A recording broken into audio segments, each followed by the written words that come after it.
all the contestants today. Have a great ride and sound off like you got a pair. Holy crap, a JT the Brick sighting. The Brick won the first one. The first ever Smack Off winner.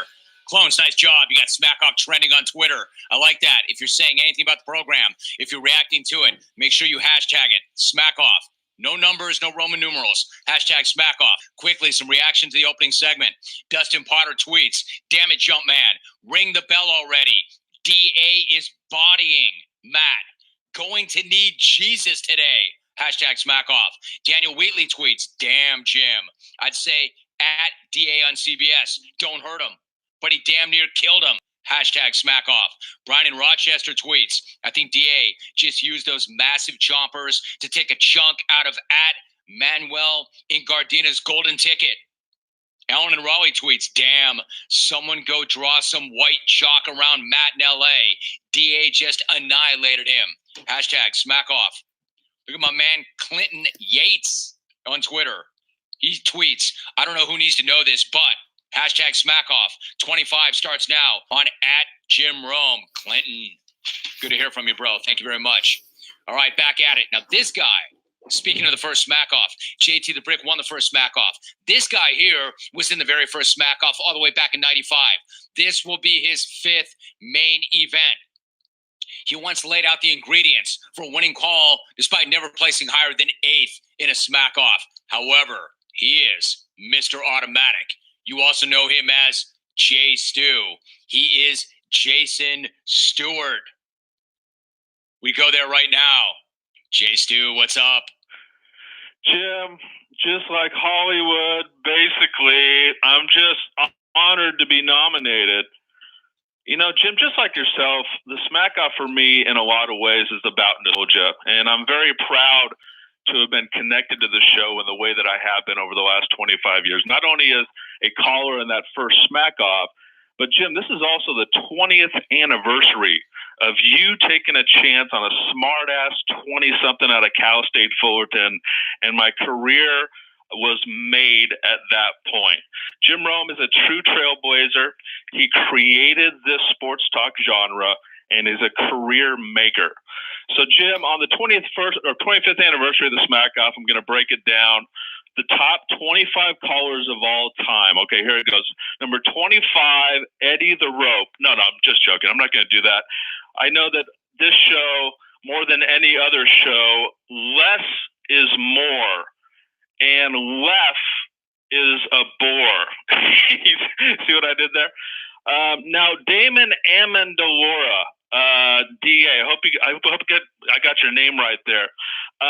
You participating in the Smack Off reminds me of that 6'8" JUCO player that I ran into at the gym one day, who swatted my jump shot and then proceeded to get in my face and say, "Man's game, bitch." I thought then what I think now after your call. Pretty impressive, but more sad and pathetic. Just some career advice, Damon. Fight up. Don't fight down. Now, Jim, an amusing part of the last 18 months on TV for this show has been watching the producers come and go on the other side of the glass. It's been kind of amusing to me, and I'd hate to make this all about myself, but it's actually just kind of visual proof of all the guys that haven't been able to live up to me. And in fact, I'm going to take this forum right now to make a major announcement. I'm going to start a podcast. It's called the XR4TI. X spelled EX, R4TI. We have a bunch of ex-employees on a podcast. We're going to go Friday nights right up against Woodscopes.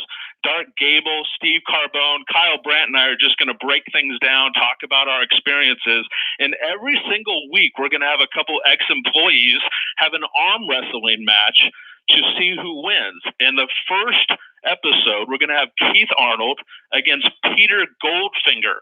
Now, the winner gets a chance to be the second producer on a midday show in Saginaw, Michigan. So we're real thrilled. And I don't want to count you in, Jim, or put you on the spot, but we expect you to be our first guest that night. Happy 25th anniversary, clones. Good night now. Jay Stu. Great to hear from you, Stu. He was in the very first one. Jay Stu worked for this show for a number of years. A legend then, a legend now, and still killing the game. Nice job. Let's keep this thing moving. All right, so we've already heard from DA. Chase Dew is in. Fighting out of Edmonton, Alberta. Making his third smack-off appearance, looking to hit the board for the first time. He is here to call us all fat. We are here to take it. We go to Edmonton. Tyler in Edmonton. Tyler, what's up? How are you? This segment of the Great American Smack Off is brought to you by Alvin DeLauro's all-natural birth control called Dude, No, endorsed by famous NFL quarterbacks Phillip Rivers and Ryan Fitzpatrick. Dude, No is your least reliable option for male birth control in North America. Enter promo code Lil Albie on dudedudeNoKnow.com for 69% off your first purchase. Already my third smack off, Romy. I'll tell you what, man. I know my smack off career this far has been completely pathetic and about as memorable as Ross Osmati's career at the Jim Rome Show. All that being said, though, it still hasn't stopped the ladies from mauling me like the media on Tom Brady after the Super Bowl. I'll tell you that right now. Hey-o. All right, let's get to it, man. I'm on the clock. Rome, I heard the old guys are working on something big for today. Yeah, I'm sure Jeff and Richmond and Silk are coming in with that old man fire, just like Phil and Tiger did during their big match. Calling everyone a narcissist just so he could sneak in a little humble brag about his Twitter account. Congrats, Steve. You have 194,000 followers on Twitter and a podcast that's in 194,000th place on the iTunes charts. You're doing real well for yourself, dude. By the way, how many times are you going to bring up your follower account anyway, dude? Nobody cares. I'm more concerned with the 194,000 Twinkies it looks like you and your boy Shawnee ate since the last time you won this thing. Romy, I didn't want to get into the American Fast Max stuff today. Honestly, I didn't. But, dude, this whole thing is just getting out of control. Think about it. You ask any fat slob how they got so fat, it's exactly like interrogating a pro athlete after they just got busted for PEDs. I swear I didn't knowingly eat my way to a death penalty. I was just minding my own business eating kale, and the next thing I know, the doctor is calling me in for an emergency triple bypass.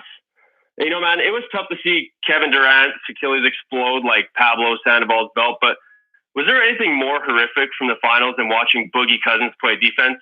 Dude, I couldn't tell if I was watching a former All-Star Adam Hawk at the end of a marathon.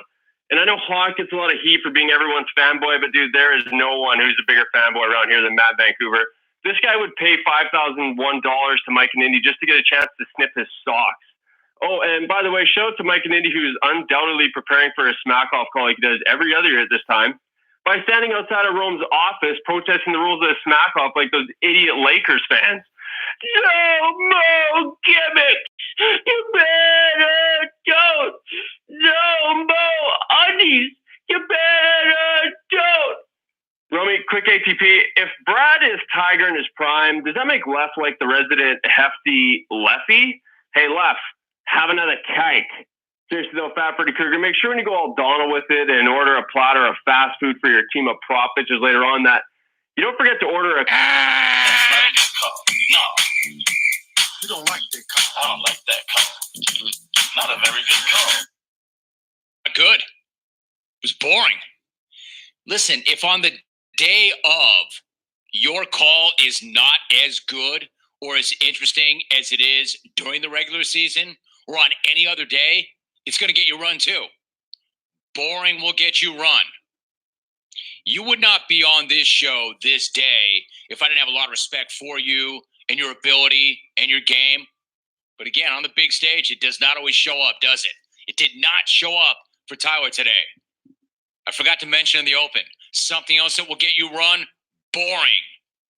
Boring will get you run. All right, when we come back, again, if you want to react to it, was I out of line to do that? Well, no, I wasn't. But if you think so, hit me up on Twitter. React to anything you're hearing on Twitter. Just make sure you hashtag